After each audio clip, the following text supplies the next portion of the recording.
Today's podcast is brought to you by Audible. Get a free audiobook download and 30-day free trial at audibletrial.com/spookshow. Then go over to morbidlybeautiful.com as we are now part of the Morbidly Beautiful Podcasting Network. It has been established that persons who have recently died have been returning to life and committing acts of murder. Have you checked the children? I want to play a game. The box. You opened it. We came. Here.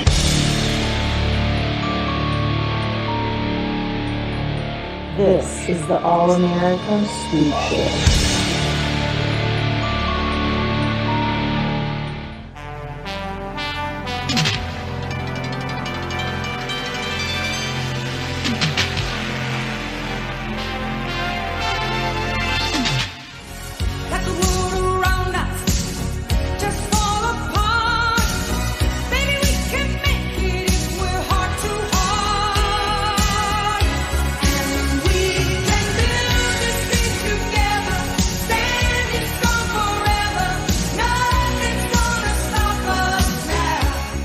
Welcome to the latest edition of Cannon Fodder here on the All-American Spookshow podcast. I'm Josh, and I'm joined here with Donnie. Hey.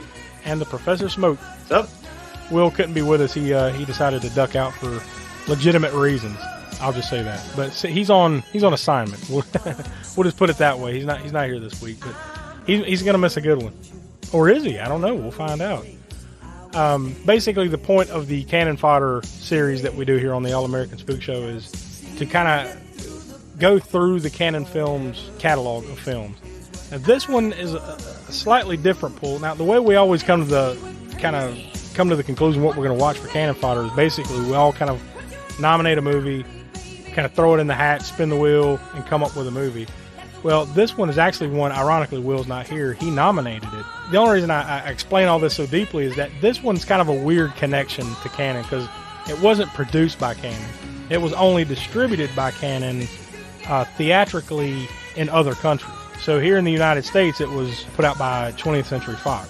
So this is kind of a joint effort kind of thing where it's Columbia, Cannon, Warner, Gladden Entertainment associated with Cannon Screen Entertainment. So all that to say is that like this isn't as much of a connection as we normally have with Cannon. This isn't like a Golan-Globus production. This is just something that they distributed overseas. So that is why it's on Cannon Fodder. So it's connected, but it's a loose connection. And we fully admit that. This is the first time we've done one like this. But if nothing else, it opens up the possibilities for Cannon Fodder to do other movies that Cannon released this way. You know, when we kind of just want to break free of the Golan-Globus umbrella, so to speak, and, you know, go in a slightly different direction. It kind of opens the door for us to do that. So, but I'm sure... Maybe we could put loose cannons or something. Yeah. That's pretty... On these episodes, they're just called loose cannons. That's pretty good. Yeah, there's a connection, but it's loose. But yeah, we're going to have, a little bit later on, we're going to have our usual Cannon Chronicles with Austin Trunick. Now, he's the author of the Cannon Film Guide, and we always have him on to give his 2 cents on the Cannon movies that we're talking about. He sent that in to me earlier. I will say off the top, I have not listened to it, so I don't really know what he's got to say about it. And I'm sure he doesn't have as much information on this one that he normally does for the Golan-Globus productions, because that's kind of his area of expertise, is kind of diving more into that, 100 and something, movies that Golan-Globus produced for Cannon, and not so much the movies that they just distributed worldwide. So we'll see what he's got to say here shortly.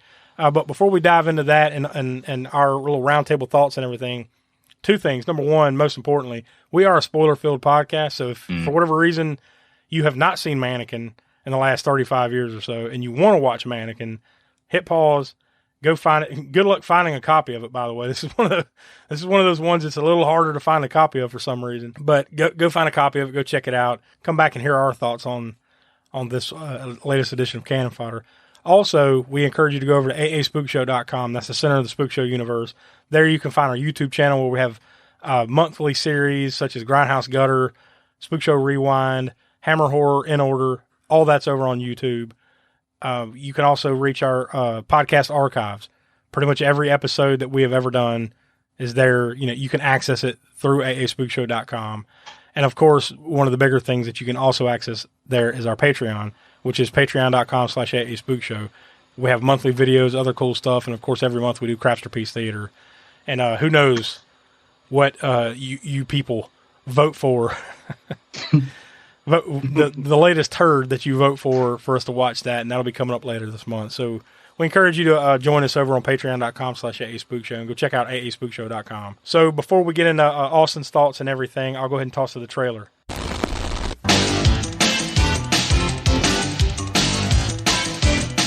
Jonathan Switcher Sex. loves to talk to his work. You know, you're the first thing that I've created that made me feel like an artist. Don't you like your new scarf? He never expected Not especially. to hear it talk back. I really think I'm going crazy. I am so glad you're working here. I never thought they'd hire anyone stranger than me. You're the only one who can see me like this. To the rest of the world, he's a disaster. You're fired. And she's a dummy. You are one sick puppy. But together, Hey, don't do that. You weren't so shy when you were creating me. You weren't so real. they make magic. Look at him with the dummy. Who are you to criticize? That new stock boy, I just want you to keep an eye on him for me. I think I'm gonna handle things my own way. All the girl mannequins disappeared from the windows last night. Film at 11. Yes, my dear, your favorite. She is gone too. Get him! Mine's bigger than yours is! Go get him! You are magic. He's talking to the dummy again. Andrew McCarthy, Kim Cattrall, You know I would never bother you when you're getting a piece of wood. Mannequin.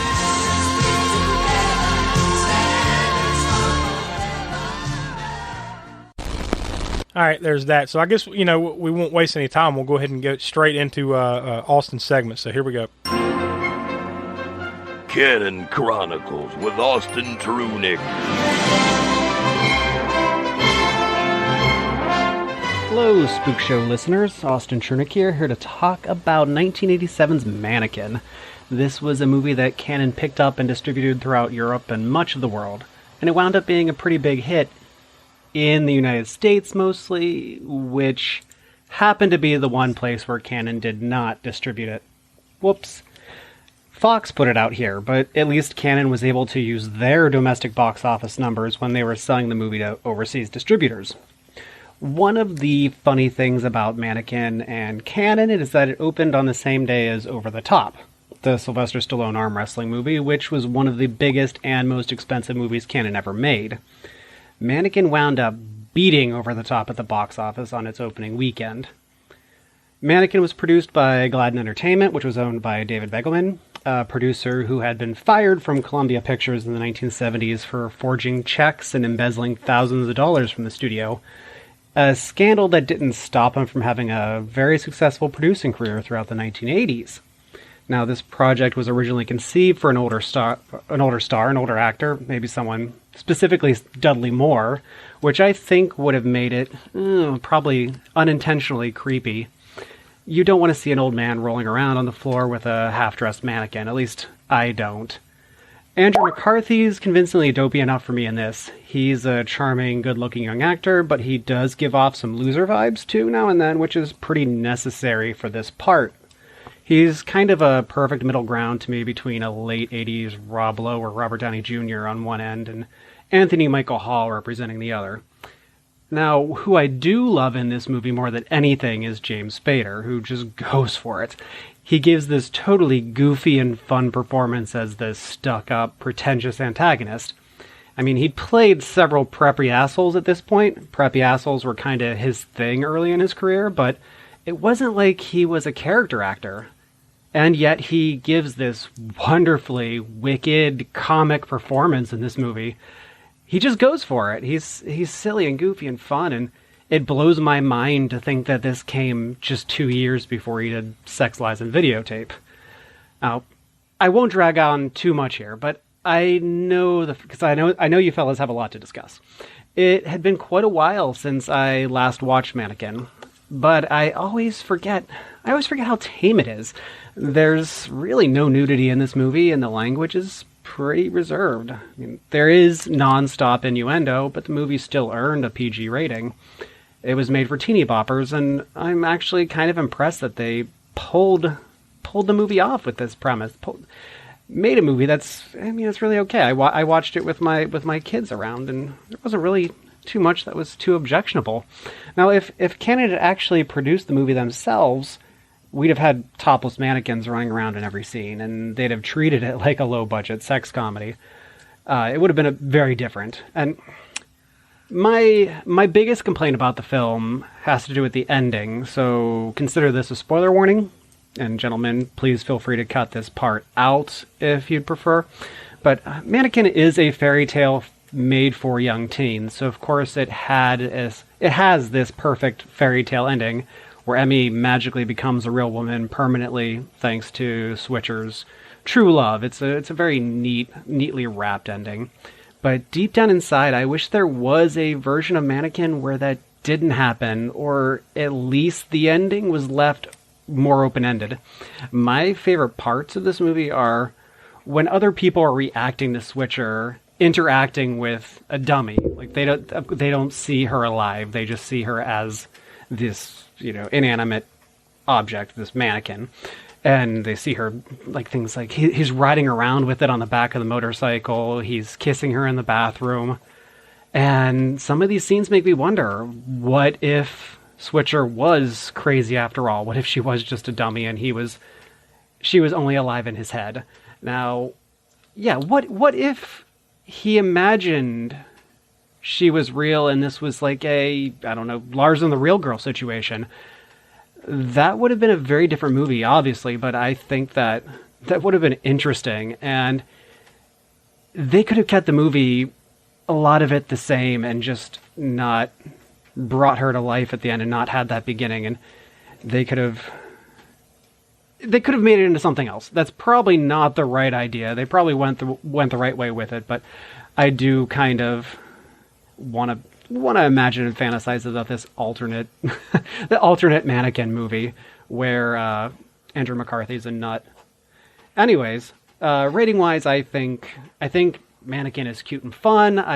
I don't have the nostalgia factor for it that many fans do. I did see it when I was young, but it wasn't something that I went back for repeat viewings. I'm going to give it a 2.5. There's a lot of fluff. For example, the Boris and Natasha style shenanigans from the ex-girlfriend and her colleague Armand, or those kind of are a real drag for me. That I don't love those characters, those scenes, and they're in a lot of the movie. And a kind of stuff like that makes the movie middle of the road for me.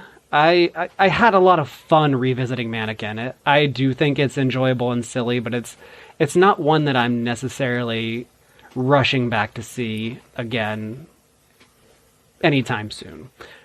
And I think with that, I have said all I have to say for now, but I am out. Thanks again for having me back, and I'll see you all next month. Well, Austin, we thank you for your thoughts there, and there was some interesting tidbits of information there, but I think the best thing is him pitching a better idea there. I can't. Yeah. The depressing ending about mental illness as opposed to comedy. As that would have been a dark turn. That's for sure. That didn't really cross my mind when I was thinking. Mostly I was thinking when it was over, I was like, all right, well, that's over. I wasn't thinking about how you could have made that darker or more interesting, but that's a good point. But yeah, as far as the background information that I have a little bit here on this one, we've got. I thought this was an interesting alternate title, by the way. The working title for this movie was Perfect Timing, which I think they went with the right choice, Mannequin, right? That's, the better title. But it was released February 13th, 1987. So, ironically, here on the calendar, we're pretty close. We're not dead on, right? I mean, because this comes out here today on February 6th, but we're only about a week away from the anniversary of the release of this movie. And I think the release of that, February 13th, that's a perfect time to release a movie. A romantic comedy, obviously, right? Good timing on their part. But yeah, we usually just kind of stumble into these anniversaries too. Well, I mean, 1987, was that 35 years ago? No, it's 36 years ago, right? 36, yeah. I know. Now we got to think about 2023 when we're at. Yeah. Right? We're yeah. So we just missed that. But yeah, almost 36 years ago to the day when it came out. But it was produced by Gladden Entertainment, 20th Century Fox, and also distributed by 20th Century Fox. And we went through that whole thing where Cannon Film Distributors released it worldwide. It was filmed in Philadelphia, Pennsylvania on from March 17th to May 10th of 1986. And a couple of department stores or spots there in Philadelphia. It was directed by Michael Gottlieb, who he would, unfortunately, he has passed away. He passed away back in 2014, but he would best be known for Mr. Nanny, that Hulk Hogan classic, A Kid in King Arthur's Court from 1995, and of course, Donnie, this is one of your favorites, Playboy, Midsummer's Night Dream. Straight up. So he was known for that, but yeah, real highbrow stuff there from old Michael Gottlieb, and this is probably his highlight, to be honest with you. If you look through his whole filmography, it was written by Gottlieb and Edward Rugoff. And it stars Andrew McCarthy, Kim Cattrall, and Estelle Getty. I had completely forgot that Estelle Getty was in this movie. Same, yeah. It was a surprise to see her. And I should add too, before we go further, like this was one of those ones that this movie is one of those ones I remember playing on like local TV. Like here's the Saturday afternoon marathon. Yeah. This was one that used to play a lot. Maybe it was on HBO, Cinemax, one of those. And so this is one that I've seen quite a few times, but I probably haven't seen it since the early 90s. Like, it was in my mind. I remembered it being funnier and better than it was when I actually sat down and watched it again this time. I'm not crapping on it, we'll get to our ratings later on, but like I remembered it a little differently than, the way it is presented to me now, but this cast, I mean, it's an impressive cast, for what it is. I mean, granted, it's not like it was Cannon making this. This was 20th Century Fox, so I'm sure that played into them, the level of talent that they were able to get. But you've got Andrew McCarthy, Kim Cattrall, Estelle Getty, James Spader, G.W. Bailey, remember from the Police Academy movies. Oh, yeah. He's in it. Meshach Taylor, tons of other, like character actors, people you were like, oh, it's that guy and that guy, stuff like that. So, lots of, I'm sure, Donnie, you've got your handful with a couple of connections a little bit later on, right? I'm sure you. A little bit. You got a couple. Yep. I won't even get into that, but yeah, I mean, great cast. It kind of is what it is. It was done for a budget of $6 million, which I guess you see that enough on the screen. It's not like there's major league special effects or anything afoot here, but it ended up grossing. I mean, it was a hit. It ended up grossing $42.7 million worldwide. It released, like I said, February 13th of 1987. That weekend would be known as President's Day weekend / Valentine's Day weekend. So I've got the top 10 if you guys are interested from that weekend in 1987. Number 10, Radio Days. Number 9, Star Trek 4, The Voyage Home. I had to stare at the Roman numerals for a second there. What is that? 4? IV, right? That's 4. Star Trek 4, The Voyage Home. Number 8, From the Hip. You got me. I don't remember that one. Number 7, Light of Day. Number 6, Crocodile Dundee. It had been out for a while at that point, by the way. It had already raked up almost $150 million at the point this came out. I'll make a prediction. I bet Full Metal Jacket's in there somewhere. No, I'm not seeing it. I'm not seeing it here. Number 5. Was it the top? I honestly don't see it, but something close to that is about to pop up. Number 5, Black Widow, not the Marvel Black Widow, but something else. Number 4, Over the Top, just like Austin was talking about it. It made $5.1 million in its opening weekend that same weekend. Number 3, this is crazy. Mannequin beat it out. It beat out Over the Top just slightly. Over the Top, $5.1 million. Mannequin opened up at just over $6 million. So one of the few times that you could say I would think in retrospect that Mannequin beats out Over the Top. But I guess it depends on who you're catering, the crowd you're catering to, right? I'm sure certain people are like, fuck yeah, Mannequin's awesome, as opposed to Over the Top sucks, but not here on the Spook Show, I don't think. Number 2, Outrageous Fortune. And number 1, Platoon. So you were close with the Full Metal Jacket thing there, but not quite. Yeah, I don't know what was up with that. I know it came out in 87, so I guess it just... I don't know the timing of it. Like, I don't see it here. Maybe that came out a little after that, but I don't even see it, like, further down the list. Like, I've got the top 18 here. I don't see it, so... Well, this is the week of, though, right? Yeah, this is the weekend that that particular weekend that it opened. So maybe a little bit. I'm not sure when Full Metal Jacket came out. Maybe a little later in the year. But yeah, Platoon was the big winner that weekend, though.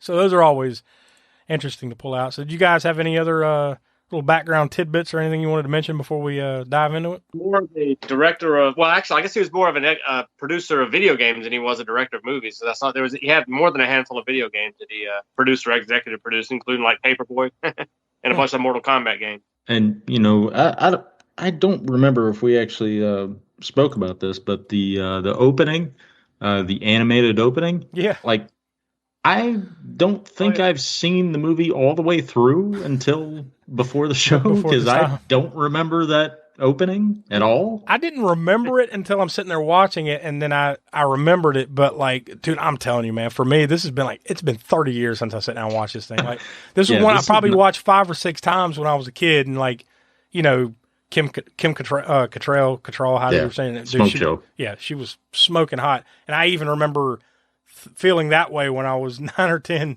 years old watching this. Like, oh yeah, here we go. Those early days of feeling that way. But yeah, I that's about as far back as I remember. You know what I mean? The early days of feeling that way. That's a nice way of putting that she was an early crush. How about that? Oh yes, you're the days of sliding down the fire pole. It's I'd say it's a close tie between her and Phoebe Cates at the time. Yo. Right. Yep. When I'm 8, 9, 10, 11 years old and you're just starting to discover such things, I'll say. You're like, wow. That's the short list right there, buddy. That's the early days of feeling that way. Yeah. You did mention G.W. Bailey as the captain from Police Academy. Yeah. Kim Cattrall was also in Police Academy. Yeah, you're right. I didn't even think about that. That opening scene, talking about that, I remember remarking to my wife that they missed out on a great opportunity to use Walk Like an Egyptian. Yeah. Oh my God, dude! You know what? I thought about that, and then for 4 days, I had that shit stuck in my head. And now you just did it again. That animated open. Nope.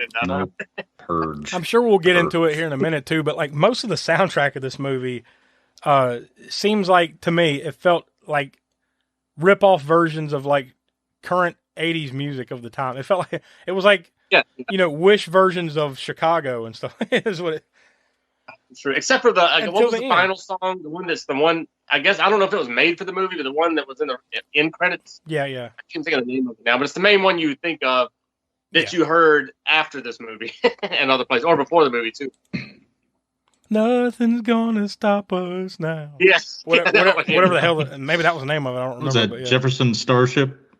Was it? Yeah. I think it was. Probably about right. I don't know. Who cares? But that was about the only legit song. Maybe that one at the beginning with the animation, that might have been legit, because it kind of sounded like, I don't know, what was I thinking when I was hearing it? Like a Joan Jett-esque? I mean, this is without pulling the soundtrack up at all. But by and large, though, throughout the movie, it always felt like some rip-off version of a Chicago song or something was about to play. And then,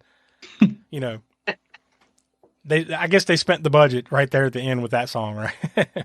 They must have, because now that was very similar to Cannon. You know how Cannon didn't really go True. for mainstream songs, because they had to spend their money on other things. But that aspect they have in common with Cannon when they made this movie. It's one theme song that you can maybe remember, and then the rest of them are knockoff songs. Yeah. It's time to refresh. For your convenience, we have an attractive refreshment stand with a parade of items to tempt your taste. Hot buttered popcorn, golden good and fresh from the popper. Your favorite candies, wholesome and rich and full of flavor. Ice cream and other good things to eat. Plus, ice-cold Coca-Cola. So bright, so bracing, with a taste and tingle all its own. For you, the listeners of the All-American Spook Show podcast, Audible is offering a free audiobook download with a free 30-day trial to give you the opportunity to check out the service. So I hopped on over to Audible, and I just typed in Mannequin to see what would pop up. And we got a few things. I was surprised that we came up with even this amount of results. But we've got, obviously, these have nothing to do with this movie. They're just Mannequin or something in the title, right? Night of the Mannequins, which actually looks kind of like a horror book of some sort, by Stephen Graham Jones. That one's almost exactly 3 hours long, so you got that. Let's see. We've got The Mannequin, a Victorian romance by, who is it, Suzanne G. Rogers. That one's almost 7 hours long. And we'll wrap it up with what is this? The Collapsible Mannequin by Charlotte Matthews. That one's almost 6 hours long. So, yeah, I don't know about any of those, but if it if it sounds like something that might be up your alley and you really love mannequins, then there's some selections for you. So I know Donnie's going to order some of those. Yeah, straight up. Well, he probably already has at least one of them. But to get your free copy, go to audibletrial.com/spookshow. Again, that's audibletrial.com/spookshow for your free audiobook. So I'm going to hop on over to IMDb and click on plot summary and see what pops up. And holy shit, we've got 1, 2, 3, 4. Well, there's only 4, but this one is like a book. I tell you what, it's so long. I'm going to read it. Oh, God. Yeah. I hate it when you do this. Just for you, Donnie, I'm going to read it. I hate it when you do this. Here we go. Let me get a sip of water before. All right, here we go. This one was submitted by Huggo. So one of your pals, Donnie, Huggo. In Philadelphia, aspiring artist Jonathan Switcher is unable to hold on to any job and always putting his artistic spin on whatever he's doing above all else. And coming to her rescue, Jonathan is hired by Claire Timken, the owner of struggling Prince & Company department store, she relying on her senior manager, Richards, to place him within the organization, which he does at Stockboy. In befriending the store's flamboyant window dresser, Hollywood, Jonathan is not only elated to be able to see his favorite mannequin, one, while he was working in a mannequin factory, he created in the image of his perfect woman, but that she miraculously comes to life only to him. She is Emmy from 2000 BC Egypt, who prayed to the gods to find her true love. And Jonathan falling for her, Emmy becomes his muse in creating renowned window displays that turn the fortunes not only of Prince and Company around, but Jonathan himself, who becomes arguably the most valued employee at the store. These changes do not sit well with many, including Roxy Shield, Jonathan's ex-girlfriend who works in the executives at successful rival department store Illustra, who not only wonders why he couldn't be a success when they were together, but is worried about Illustra and thus her own fortunes. Prince & Company's night watchman, Felix Maxwell, who knows that something Jonathan is doing is torturing his faithful and normally vicious watchdog Rambo. It really being Emmy changing from animate to inanimate in front of Rambo's eyes. And Richards, who truly is a mole for Illustra CEO BJ Wirt, Prince & Company's financial problems orchestrated by them so that Illustra could purchase it for a song. They all begin to believe that Jonathan and Prince & Company's success is predicated on his seeming favorite mannequin, who will do whatever it takes to destroy it. So there you go, Donnie. I hope you're more well-informed in what the movie was about and what was going on. I'm now awake. Thanks. By the way, there's 2 others on here, and they're pretty long, too. I just went to the longest one. That's crazy. There's somebody wanted to go that deep into this plot to explain things, and still didn't really explain much. Yeah, almost, they took the time to do it. And you mentioned 2000 BC. All that horse shit. It's kind of hard to get Kenya to watch these movies with me. This is 1987. It's not. Yeah. No. She's like, is that 1987 BC? Like she. Because she doesn't watch anything that's older than her, so she always brings it as well. Is it 1987 BC? Yeah. So did she watch it with you? No, not okay. at all. Well, there you go. What about that at the beginning? For some reason, I remember this making more sense than it actually made. Like in my mind, I'm like, oh yeah, well there was a reason she became a mannequin. But as I'm watching this, I'm like, no, this doesn't make any damn sense at all. Like, what? No. She's just like a princess or something in ancient Egypt, and then all of a sudden, a lightning bolt zaps her away, and then now she's a mannequin. Like, where does the mannequin have anything to do with it? Like, why did she become a mannequin? Why did she? I I'd honestly forgot all about that. Regardless of the animated opening, I forgot all about the Mexican. The Egyptian, like I was thinking, Aztec mummies all of a sudden. Oh yeah, okay. I forgot all about the Egyptian mummy thing at the beginning. Completely. That was the main plot point of how she came to life. Yeah, but it made no sense. Like she's hiding in a tomb or something, right? And then she says some quick prayer, please God, help me find my true love, something like that, something to that effect, right? And then zap. Yeah. And then and that was you remember how that was happening in the 80s a lot with the comedies and just a lot of movies in general would have this sort of random open like this to like explain some shit that was going to go on. And it was a given back then. You can't do that now. Just like you can't do a montage like they do in this movie either. They use montage. Oh yeah. Not to kind of read too much into this, but I do remember a certain, and I did not make a note of it because who gives a fuck. But there's a spot within the when she's talking about that she had been to different times. Yeah, she had been to different time periods. And maybe during then they explain it, but I don't recall it. I think so. I just remember that. I think there's zero explanation of. Okay, I get it. She is a princess and she's zapped through time. Okay, that's a little silly, a little loose, but okay, I'll go with it. But where does the mannequin thing come in? Like, why is she turned into a mannequin? I don't know. It was on the cutting room floor. I mean, not to make try to make too much sense of it. I mean, it's just a silly rom-com, but yeah, I mean, like, listen, if you're gonna read like a 6-minute plot summary, but that take the time. That's my problem, is that didn't explain it any better. I was hoping for maybe like, well, let's hear what this guy has to say. Huggo fucked us. He had nothing good. I kind of like Austin Trunick's idea better of that explanation of like going down that route. Absolutely. Austin I think he made the call of the day there. That would have been something. How about how many times they said you can see it? You can see it in certain points of the movie where you're supposed to see it. In other words, where he's discovered with this, where the first time you see it, you don't know what's going to happen. He's dancing with her, right? And then Hollywood comes in, and then you expect Hollywood to see her dancing with him. But no, she turns back into the mannequin as soon as he sees her. Then that becomes a plot point. And you can kind of see there, like, they kind of went there, like, okay, it's going to be that kind of thing where nobody sees it but him. Yeah. So it's there. That seed was there where everybody thinks he's crazy or whatever. But he's, it's not. It's real. She's coming to life or whatever stuff. Yeah, they could have explored that. Would have been pretty damn awesome. Obviously, like he said, they went the right way in terms of like just trying to make it a romantic comedy, right? Like, let's just wrap it up at riding off into the sunset, instead of that would have ended with like him slobbering in a mental asylum or something, Yeah. Rambo or Terminator. Like you said, they're becoming Frank. I can't remember his last name right now in Maniac.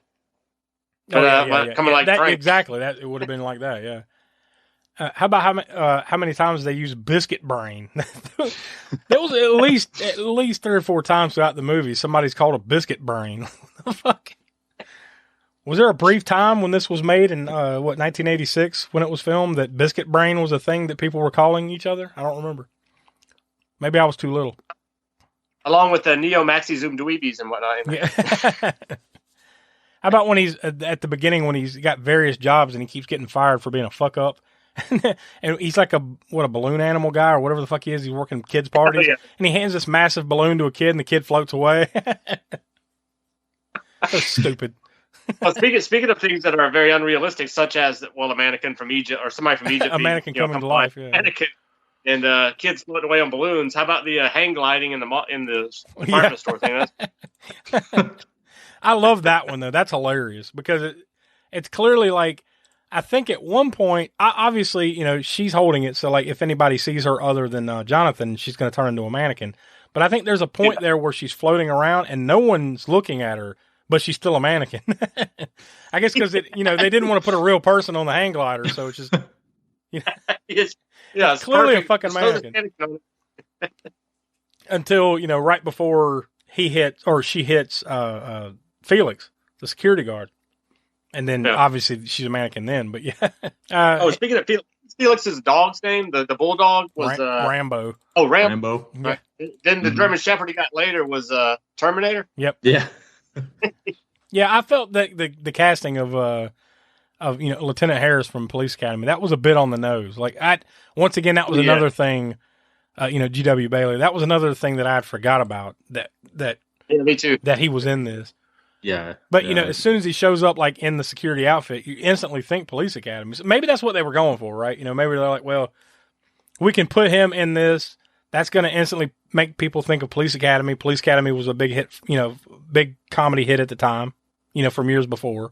So they're like, you know what? We can put this dude in a security outfit, put him in the trailer, and then that might get a few extra, asses in the seats. Like, oh yeah, it's connected to Police Academy in some way, Yeah, because Police Academy, I don't remember the years on that movie, but I mean, they made quite a few, 6 or 7 of them, and they were still going on at the time. This was absolutely. I want to say the first one came out in like 84, something like that. Yeah, something like that. So they were probably well within at least the second or third one by the time this came out. I mean, I think overall there's a lot of fun to be had with it. It's very 80s, very 80s, and that's not a bad thing. I mean, it is what it is, but it's a very 80s movie, all the way down to, like you mentioned, Smoke, the montage.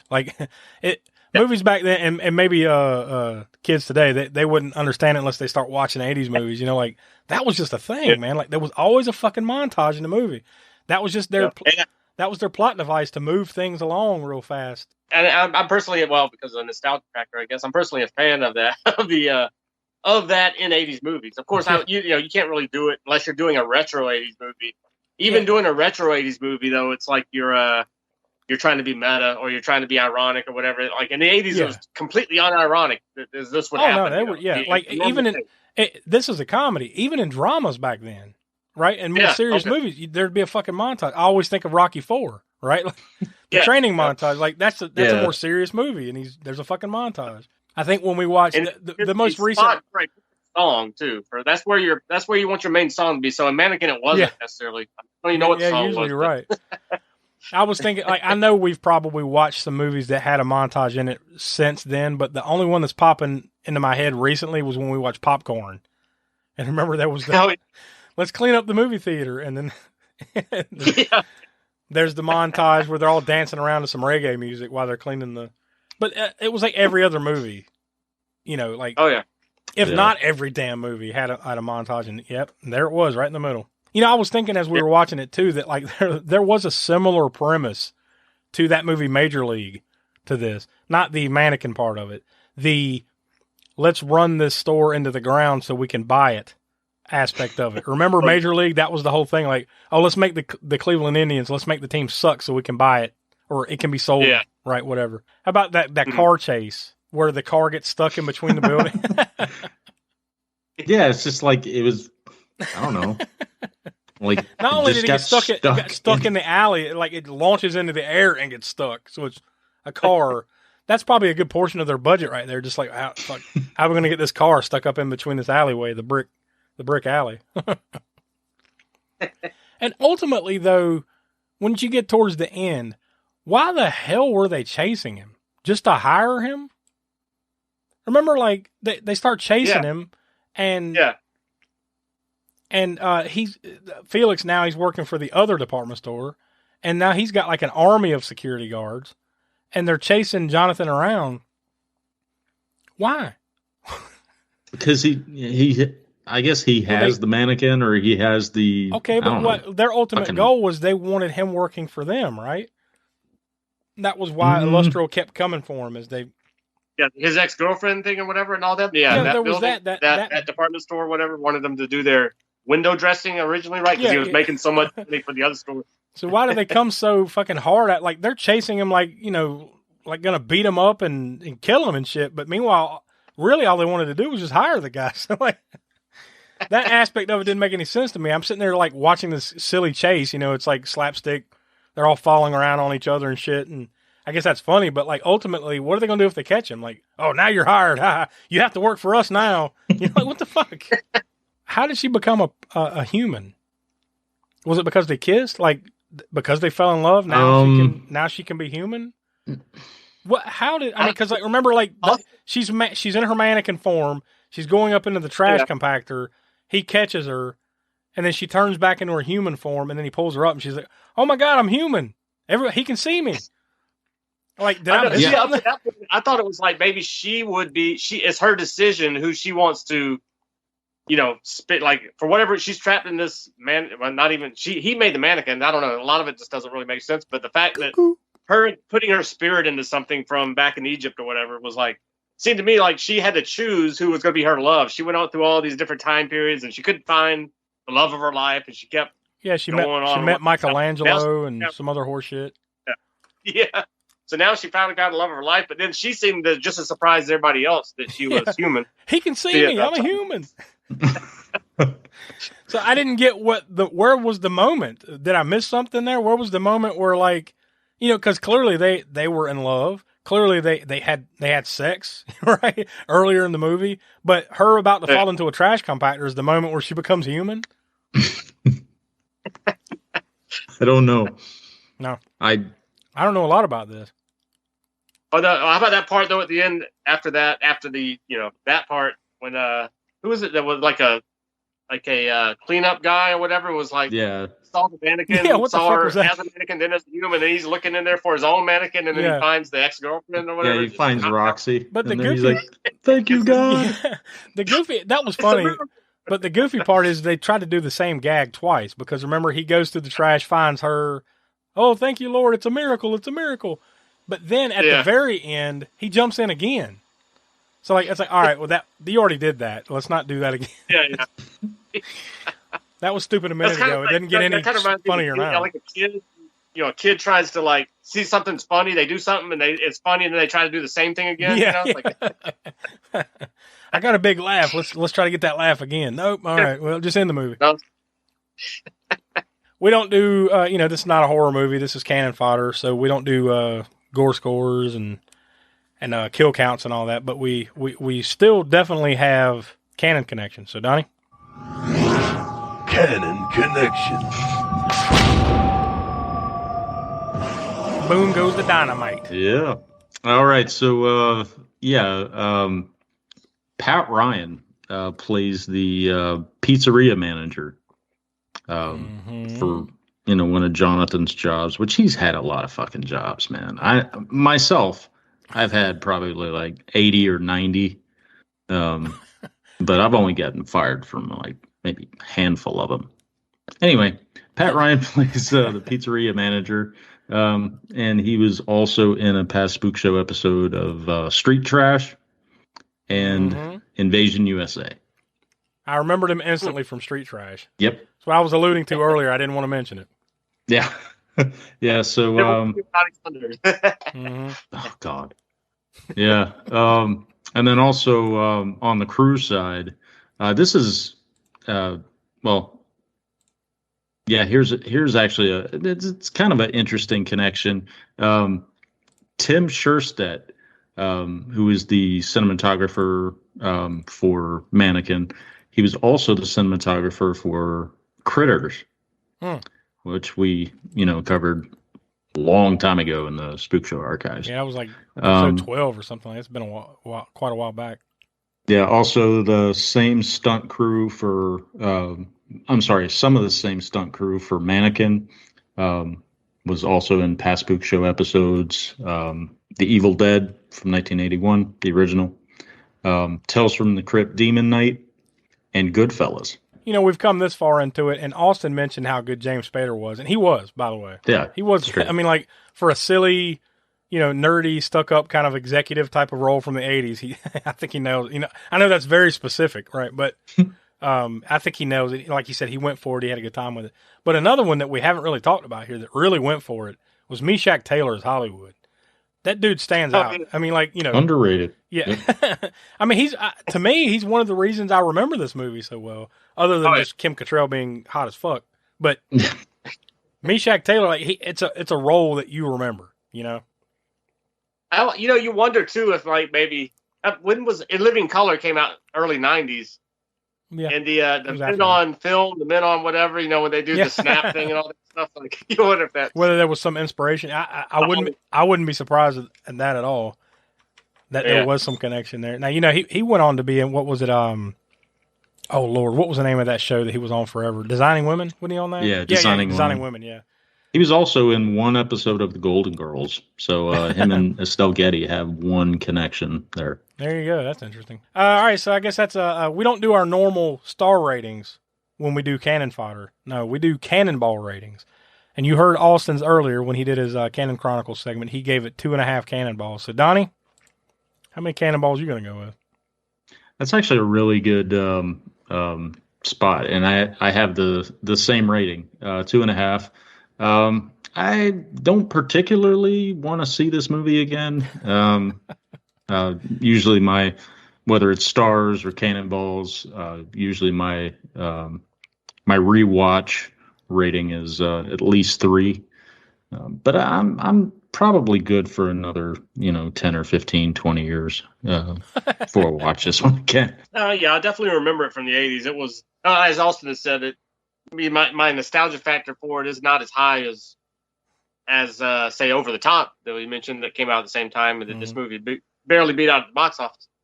But I mean, I haven't seen it as many times as Over the Top or many of those other 80s movies, but I did see it more than a handful probably times. Like you said too, it was on HBO or whatever, wherever it was on some station on repeat, right? Yeah.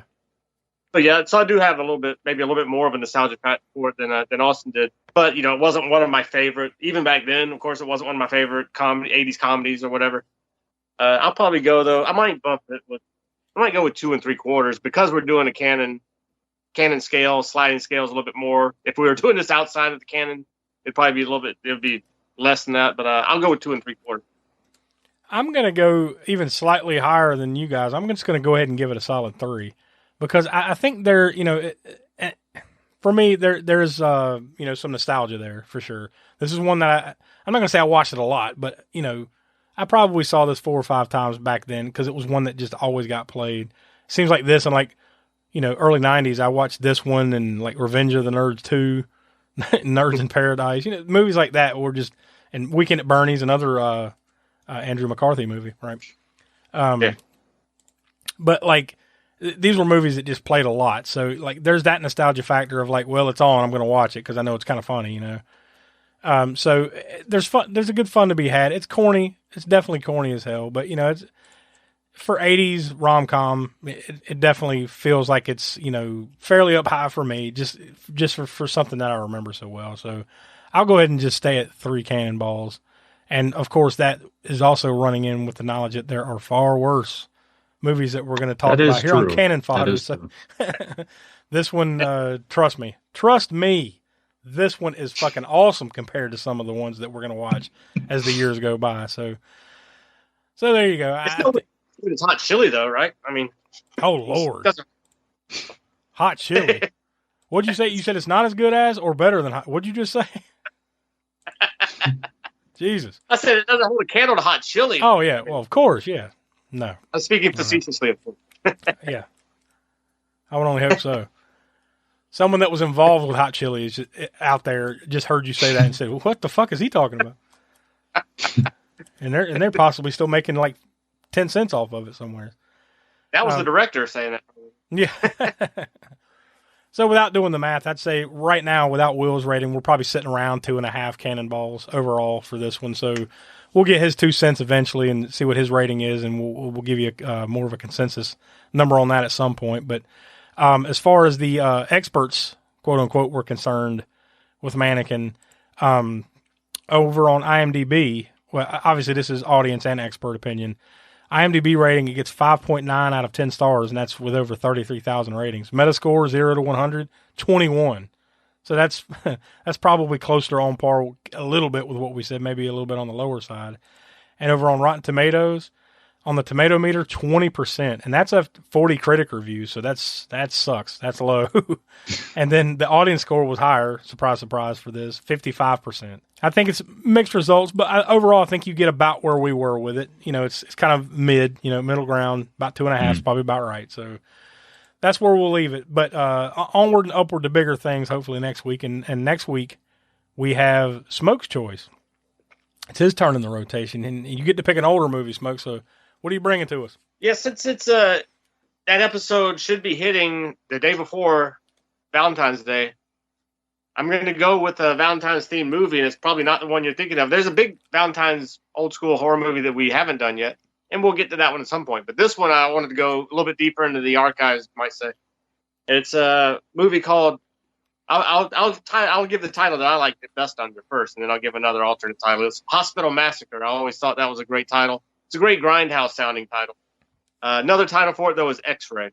That was a bit boring. It's a bit boring of a title for me, but But at any rate, it's very loosely connected to Valentine's Day. But still, it's still there.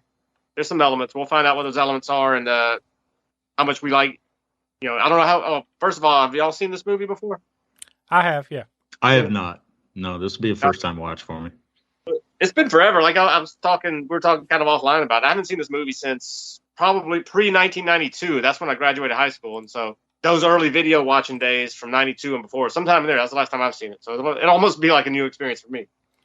Well, this one also will be interesting, too, because we're going to get 2 different ratings on this movie because this is a Cannon movie. Shit, So, I forgot about that. I didn't even think about that. And that's fine.